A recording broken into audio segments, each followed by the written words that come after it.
Hello बच्चों। पिछले lecture में भी हम ले रहे थे सार्वजनिक ऋण के प्रभाव। तो उसमें हमने लिया था सार्वजनिक ऋण का उत्पादन पर क्या प्रभाव पड़ेगा, और उत्पादन में भी हमने दो बिंदु लिए थे कि काम करने बचत करने की इच्छा पर क्या प्रभाव पड़ेगा, काम करने और बचत करने की योग्यता पर क्या प्रभाव पड़ेगा, और एक हमने लिया था कि सार्वजनिक ऋणों के कारण साधनों का स्थानांतरण जो है वो किस तरह होगा, अनुकूल होगा कि प्रतिकूल होगा। अब हम लेते हैं आज आगे सार्वजनिक ऋण के प्रभाव को ही आगे लेते हैं, आगे के जो बिंदु हैं उनको लेते हैं। तो आज हम लेंगे कि सार्वजनिक ऋण से उपभोग पर क्या प्रभाव पड़ेगा, इफेक्ट ऑन कंजम्पशन, रोजगार पर क्या प्रभाव पड़ेगा, वितरण पर क्या प्रभाव पड़ेगा, इन्वेस्टमेंट पर क्या प्रभाव पड़ेगा, और मनी मार्केट या मुद्रा बाजार पर सार्वजनिक ऋण का क्या प्रभाव पड़ेगा। तो आज हम इन 5 बिंदुओं को लेंगे कि उपभोग, रोजगार, वितरण, विनियोग और मुद्रा बाजार पर सार्वजनिक ऋण जो है उसको कैसे प्रभावित करते हैं। तो सबसे पहले हम लेते हैं कि उपभोग, सार्वजनिक ऋण जो है उपभोग को कैसे प्रभावित करता है। तो इसमें जब लेंगे कि जब सरकार ऋण लेती है, मान लो व्यक्ति सरकार ने आंतरिक ऋण लिया, आंतरिक ऋण का मतलब देश की सीमा के अंदर से ऋण लिया, देश के नागरिकों से ऋण लिया, तो ऐसी स्थिति में क्या होगा, लोगों को जब लोग ऋण देंगे तो उनकी क्रय शक्ति जो है वो ऋण के रूप में सरकार के पास आ जाती है, मतलब लोगों के हाथ से निकलकर सरकार के पास चली गई। अब सरकार के पास उनकी आय का कुछ भाग चला गया, तो इससे उनके पास जो है खरीदने की शक्ति कम बच गई। खरीदने की शक्ति का मतलब आय का जो भाग सरकार के पास चला गया वो आय कम हो गई। कम हो गई मतलब खरीदने की शक्ति कम हो गई। इस खरीदने की शक्ति कम होने के कारण क्या हो गया, उनका उपभोग जो है वो घट जाएगा। ठीक है। तो पहला तो ये हुआ कि जब सरकार ऋण लेती है तो उस समय वो भी आंतरिक ऋण, यदि देश के नागरिकों से सरकार ने ऋण लिया है तो ऐसी स्थिति में क्या होगा, लोगों की क्रय शक्ति जो है उसका एक भाग सरकार के पास चला जाएगा, जिससे उनकी खरीदने की शक्ति कम होगी, वस्तुओं और सेवाओं की मांग कम कर पाएंगे, जिससे उनका उपभोग घट सकता है, घट जाता है। परंतु यदि सरकार जब उसका भुगतान करती है, जब ऋण पर जो ब्याज या यूं कहें कि जब सरकार, पहले ये लेते हैं कि जब सरकार ब्याज चुकाने के लिए कर लगाती है, मतलब जब हम ने देखा कि जब सरकार अनुत्पादक कार्यों पर खर्च करती है सार्वजनिक ऋण को, यदि उत्पादक कार्य पर सरकार ने खर्चा किया तो सरकार को कर लगाने की जरूरत नहीं पड़ती है, ब्याज और मूलधन का भुगतान जो है उस उत्पादक परिसंपत्ति से कर देती है सरकार। लेकिन यदि मान लो सरकार ने अनुत्पादक कार्यों पर खर्च कर दिया, कोई प्राकृतिक प्रकोप आ गया, बाढ़ अकाल सूखा भूकंप, इनसे बचाव के लिए सार्वजनिक ऋण को खर्च कर दिया, तो ऐसी स्थिति में ब्याज और मूलधन का भुगतान करने के लिए सरकार को कर लगाना पड़ता है। तो ऐसी स्थिति में भी जब सरकार कर लगाएगी तो व्यक्ति की आय का एक भाग जो है वो सरकार के पास चला जाएगा, और उस स्थिति में भी उसकी उपभोग योग्य जो आय है वो कम हो जाएगी, जिससे उसकी क्रय शक्ति कम होगी और उसका उपभोग घट जाएगा। परंतु इसके विपरीत जिसने ऋण दिया, ऋणदाता जो है उसकी क्रय शक्ति जो है वो बढ़ जाएगी। क्यों, जब सरकार भुगतान करेगी तो उसे ब्याज मिलेगा, जिससे उसकी आय बढ़ेगी, आय बढ़ेगी तो उसकी क्रय शक्ति बढ़ जाएगी। अब है कि जब ऋण का पुनर्भुगतान जब करती है सरकार तो ऋणदाताओं की ओर धन का स्थानांतरण हो जाता है, मतलब जिसने ऋण दिया, ऋणी की तरफ नहीं, जिसने ऋण दिया उस तरफ धन का स्थानांतरण हो जाता है और उस व्यक्ति की क्रय शक्ति बढ़ जाती है। जब यदि सरकार उत्पादक कार्यों पर खर्च करती है, यदि अनुत्पादक पर करती है तब तो सरकार को कर लगाने पड़ते हैं और व्यक्ति की क्रय शक्ति और कम हो जाती है। लेकिन यदि सरकार ने उत्पादक कार्य पर खर्च किया है तो ऐसी स्थिति में जब सरकार सार्वजनिक ऋण का उपयोग करती है तो इससे क्या होगा, रोजगार बढ़ेगा, रोजगार बढ़ेगा तो लोगों की आय बढ़ेगी, आय बढ़ेगी तो उनका उपभोग का स्तर बढ़ेगा, और ऐसी स्थिति में क्या होगा, उनका उपभोग का स्तर बढ़ेगा तो ज्यादा काम करेंगे, ज्यादा काम करेंगे तो उनकी आय बढ़ेगी, आय बढ़ेगी तो उनका जीवन स्तर ऊंचा होगा। इसके विपरीत यदि व्यक्ति ने उपभोग को कम करके सरकार को ऋण दिया है तो उसकी कार्य क्षमता घट सकती है और उत्पादन जो है वो उसका स्तर गिर सकता है। तो ये तो हुआ कि उपभोग पर क्या प्रभाव पड़ेगा, तो ये निर्भर करता है कि सरकार ने जो ऋण लिया है उसका यदि पुनर्भुगतान कर रही है तो ऐसी स्थिति में तो क्या होगा, धन का स्थानांतरण ऋणदाताओं की तरफ हो जाएगा, उनकी क्रय शक्ति बढ़ जाएगी। उत्पादक कार्यों में खर्च किया है तो भी सरकार को कर नहीं लगाने पड़ेंगे। अब आता है कि सार्वजनिक ऋण का रोजगार पर क्या प्रभाव पड़ेगा। सार्वजनिक ऋण से देश की आर्थिक क्रियाओं पर प्रभाव पड़ता है। आर्थिक क्रिया मतलब जो आर्थिक गतिविधियां हैं जिनके कारण से रोजगार बढ़ता है। सरकार जब जनता से ऋण लेती है तो क्या होता है, बड़ी मात्रा में धन जो है वो व्यक्ति से, नागरिकों से देश सरकार के हाथ में आ जाता है। सरकार यदि धन का उपयोग उत्पादक और आम जन के उपयोगी कार्यों और सेवाओं में करती है तो इससे देश में क्या होगा, निवेश बढ़ेगा, उत्पादन बढ़ेगा, रोजगार बढ़ेगा, आय बढ़ेगा, उपभोग बढ़ेगा, मतलब सब चीजों में वृद्धि होगी। तो कहने का मतलब ये हुआ कि यदि सरकार ने जनता से जो ऋण लिया है उसका उपयोग उत्पादक कार्यों में यदि उसने किया है तो इससे निवेश बढ़ेगा, रोजगार बढ़ेगा, उत्पादन बढ़ेगा, आय, उपभोग, सारी चीजों में वृद्धि होगी और अर्थव्यवस्था विकास की तरफ जाएगी।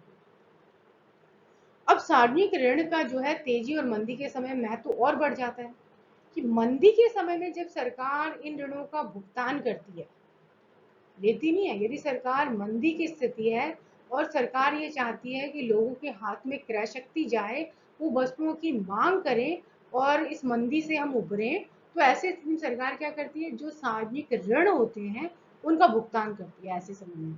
तो मंदी के समय जब सरकार इन ऋणों का भुगतान करती है तो क्या होता है, लोगों के हाथों में क्रय शक्ति पहुंचती है। क्रय शक्ति पहुंचती है तो उनकी खरीदने की शक्ति बढ़ने के कारण उनकी प्रभावपूर्ण मांग बढ़ जाती है। और कीन्स कहते हैं कि जैसे ही प्रभावपूर्ण मांग बढ़ेगी तो निवेश बढ़ेगा, निवेश बढ़ेगा तो रोजगार बढ़ेगा, रोजगार बढ़ेगा तो आय, उत्पादन और उपभोग, सारी चीजें बढ़ जाएंगी। क्योंकि कीन्स का क्या मानना था कि प्रभावपूर्ण मांग जो है वो रोजगार के स्तर को, आय, उत्पादन और रोजगार को प्रभावित करता है। तो इस तरह से क्या होगा, जब मांग बढ़ेगी तो मंदी से छुटकारा पाया जा सकता है। परंतु इसके विपरीत यदि मुद्रास्फीति की स्थिति या तेजी की स्थिति और सरकार ये चाहती है कि महंगाई पर रोक लगे तो ऐसी स्थिति में सरकार क्या कर सकती है, लोगों से ऋण लेती है। तो सरकार जो है ब्याज का ज्यादा प्रलोभन दे, जिससे लोग ब्याज के कमाने के लोभ में सरकार को ऋण दें, जिससे लोगों के हाथ से क्रय शक्ति सरकार के पास चली जाएगी। सरकार के पास क्रय शक्ति जाने से उनकी उपभोग योग्य आय कम हो जाएगी, जिससे वस्तुओं की मांग कम करेंगे और मांग कम करेंगे तो उनकी कीमतें धीरे धीरे कम हो जाएंगी। तो इस तरह से रोजगार पर तो क्या प्रभाव पड़ेगा कि यदि सरकार ऋण ले रही है तो उसका उपयोग किस में कर रही है, यदि उत्पादक कार्यों में कर रही है तो इससे निवेश, रोजगार, आय सब कुछ बढ़ जाएगा। फिर तेजी और मंदी के समय में, यदि मंदी के समय है तो सरकार क्या करती है, इनका भुगतान, ऋणों का भुगतान करती है, जिससे लोगों के पास क्रय शक्ति पहुंचती है, प्रभावपूर्ण मांग बढ़ती है तो उसके कारण से रोजगार बढ़ता है। और तेजी का समय है तो उस पर रोक लगाने के लिए भी सरकार क्या कर सकती है, लोगों से ऋण ले सकती है। अब है सार्वजनिक ऋणों का वितरण पर प्रभाव। सार्वजनिक ऋण जो है देश में, मतलब वर्तमान समय में अर्थव्यवस्था का एक मुख्य उद्देश्य जो है, आर्थिक विकास या कहें कि सरकार का मुख्य उद्देश्य क्या है, आय और धन के वितरण की असमानता को कम करना है।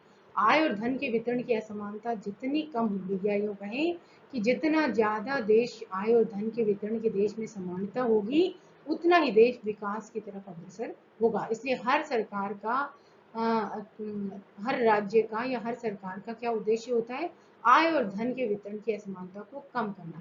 तो सार्वजनिक ऋण भी जो है वो आय और धन के वितरण की समान इस पर वितरण पर जो है अपना प्रभाव डालते हैं। कैसे डालते हैं, तो यदि सरकार ने धनी लोगों से सस्ती ब्याज पर ऋण लेकर उसका उपयोग निर्धन वर्ग के हित में किया है, मतलब सरकार ने क्या किया, धनी लोगों से ब्याज लिया, सॉरी ऋण लिया, और वो भी सस्ती दर पर, मतलब उनको आय कम अर्जित हुई और उस आय का उपयोग सरकार ने किस पर किया, निर्धन वर्ग पर कर दिया। निर्धन वर्ग की से संबंधित उनके उपयोग की जो जन कल्याण की योजनाएं हैं, यदि उन पर सरकार ने खर्चा कर दिया तो ऐसी स्थिति में क्या होगा, एक तरफ तो धनी व्यक्तियों की आय कम बढ़ेगी क्योंकि सरकार ने ब्याज की दर कम दी है, दूसरी तरफ निर्धन वर्ग के हित में उसको खर्च किया है तो इससे क्या होगा, निर्धन वर्ग के लोगों का क्या कहें कि जीवन स्तर ऊंचा होगा, क्योंकि उनके उपयोग की जो योजनाएं सरकार ने शुरू की हैं उससे उनका स्वास्थ्य, शिक्षा, जीवन स्तर ऊंचा होगा। जीवन स्तर ऊंचा होगा तो वो ज्यादा काम करेंगे, ज्यादा काम करेंगे तो क्या होगा, उनकी आय बढ़ेगी, आय बढ़ेगी तो आय और धन के वितरण की जो ये असमानता है, उनका जो अंतराल है वो धीरे धीरे कम हो जाएगा। इसके विपरीत यदि सरकार ने सार्वजनिक ऋण के भुगतान के लिए आनुपातिक कर लगा दिए, या यूं कहें कि प्रतिगामी कर लगा दिए। प्रतिगामी कर का मतलब कि जैसे जैसे आय बढ़ती जाती है कर की दर घटती जाती है। तो यदि ऐसे कर सरकार ने लगा दिए सार्वजनिक ऋणों के भुगतान के लिए, तो ऐसी स्थिति में ये असमानता और बढ़ जाएगी।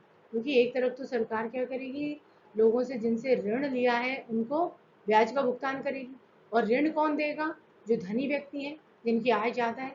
तो एक तरफ तो उनको ब्याज के रूप में आय प्राप्त होगी, और दूसरी तरफ क्या होगा, उन पर सार्वजनिक कर भी कम लगेगा। तो ऐसी स्थिति में क्या होगा, आय और धन के वितरण की असमानता और तेजी से बढ़ती जाएगी। तो इस तरह से ये हुआ आय और धन के वितरण पर प्रभाव। तो इससे कम भी हो सकती है और ज्यादा भी हो सकती है। अब आता है निवेश पर क्या प्रभाव पड़ेगा। सार्वजनिक ऋण जो है वो सरकार तीन तरह से प्राप्त कर सकती है। तो तीन तरह से मतलब यदि मान लो व्यक्तियों नागरिकों से प्राप्त कर सकती है, बैंकों से प्राप्त कर सकती है, सरकारों से प्राप्त कर सकती है। तो यदि सरकार ने बैंकों से ऋण प्राप्त किया है तो इससे इन्वेस्टमेंट में कोई कमी नहीं होगी, है ना, क्योंकि बैंक जो है वो निवेश करने के लिए ऋण देते हैं। तो ऐसी स्थिति में सरकार बैंकों से जो ऋण है धन लेकर निवेश करेगी, इससे निवेश में कोई कमी नहीं आएगी। परंतु यदि सरकार ने सार्वजनिक ऋण जो है निजी बचतों में से लिया है, तो इससे क्या होगा, मतलब सरकार ने ऋण जो है व्यक्तियों से लिया है और व्यक्ति ने अपनी निजी बचत में से दिया है, तो ऐसी स्थिति में क्या होगा, निजी विनियोग कम होगा, और विनियोग कम होने से क्या होगा, मतलब इन्वेस्टमेंट पर बुरा प्रभाव पड़ सकता है। यदि व्यक्ति ने निजी बचत में से ऋण दिया है तो बचत पर बुरा प्रभाव पड़ सकता है। और यदि सरकारी बॉन्ड जो व्यक्ति खरीद रहा है उस पर ब्याज की दर अच्छी नहीं है, तो भी इन्वेस्टमेंट कम हो सकता है, क्योंकि व्यक्ति फिर इन्वेस्ट नहीं करेंगे। तो इन्वेस्टमेंट पर अच्छा प्रभाव भी पड़ सकता है और बुरा प्रभाव। ये निर्भर करता है कि सरकार ने सार्वजनिक ऋण कहाँ से लिया है। यदि बैंकों से लिया है तो ऐसी स्थिति में निवेश पर कोई बुरा प्रभाव नहीं पड़ेगा, क्योंकि बैंक तो ऋण इन्वेस्टमेंट के लिए ही देते हैं। परंतु यदि निजी बचत में से अनिवार्य ऋण सरकार ने ले लिया, तो ऐसी स्थिति में निजी निवेशक निवेश करने में असमर्थ होंगे और वो वाला जो इन्वेस्टमेंट है वो कम हो जाएगा। अब है मुद्रा बाजार पर प्रभाव। मुद्रा बाजार पर इसका क्या प्रभाव पड़ेगा। जब सरकार सार्वजनिक ऋण लेती है तो उसके कारण से मुद्रा की मांग बढ़ जाती है, जिससे क्या होगा, सार्वजनिक ऋण पर ऊंची दरों पर ब्याज देना पड़ता है। मुद्रा की मांग बढ़ गई, इसका मतलब ब्याज की दर ज्यादा होगी। ज्यादा मुद्रा की मांग हो रही है तो लोग क्या कब देंगे, जब ब्याज की दर ज्यादा होगी, और ब्याज की दर कम होगी तो नहीं देंगे। तो यदि सार्वजनिक ऋण जो है उनका मांग बढ़ गई, तो ऐसी स्थिति में क्या होगा, इसका मतलब मुद्रा की मांग बढ़ गई अर्थव्यवस्था में। और मुद्रा की मांग बढ़ने के कारण सरकार को क्या करना पड़ेगा, सार्वजनिक ऋणों पर जब ब्याज की दर ऊंची करेगी तो ही व्यक्ति जो है वो सार्वजनिक ऋण देंगे, नहीं तो नहीं देंगे। जब सरकार सार्वजनिक ऋणों को वापस करती है तो इससे मुद्रा की पूर्ति में वृद्धि हो जाती है। जब सरकार सार्वजनिक ऋण लेती है तो सार्वजनिक मुद्रा की मांग जो है मांग बढ़ जाती है, और जब इनका भुगतान करती है तो ऐसी स्थिति में अर्थव्यवस्था में मुद्रा की पूर्ति बढ़ जाती है। तो इस तरह से मुद्रा बाजार में मुद्रा की मांग भी बढ़ सकती है और मुद्रा की पूर्ति भी। जब लिए जाते हैं तो मांग बढ़ती है, और जब भुगतान किया जाता है तो मुद्रा की पूर्ति बढ़ जाती है। तो इस तरह से हमने देखा कि सार्वजनिक ऋणों का उपभोग पर क्या प्रभाव पड़ता है, विनियोग पर क्या प्रभाव पड़ेगा, रोजगार पर क्या प्रभाव पड़ेगा, और मुद्रा बाजार पर इसका क्या प्रभाव पड़ेगा।